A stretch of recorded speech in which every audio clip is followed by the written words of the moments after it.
Hello and welcome to another mini tutorial from me, Michael, of Upvc Spares for Repairs. And today we're going to have a quick look at how you measure the size of a Euro cylinder in a door.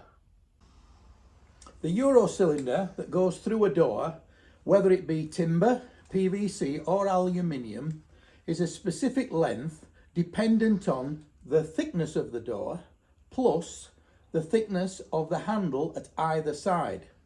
Now in this instance, this cylinder will fit this door and it is overall 100 millimeters wide. Now the split is 50-50. So you've got 50 millimeters to the center screw and a further 50 millimeters to take you to the end at 100 millimeters. Now, bear in mind, some doors do not have the mechanism in the center of the door. So that will mean that if it is off center, so will the position be of the center screw that anchors it into the actual mechanism. So you could have anything from 35 millimeters up to 50 or even 60 millimeters on one side, and on the other side a different size again.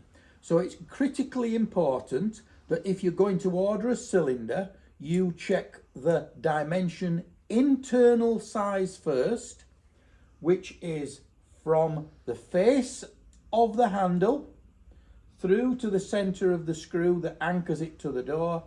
And then the second measurement is the external size, which takes you to the face of the handle plate out on the other side.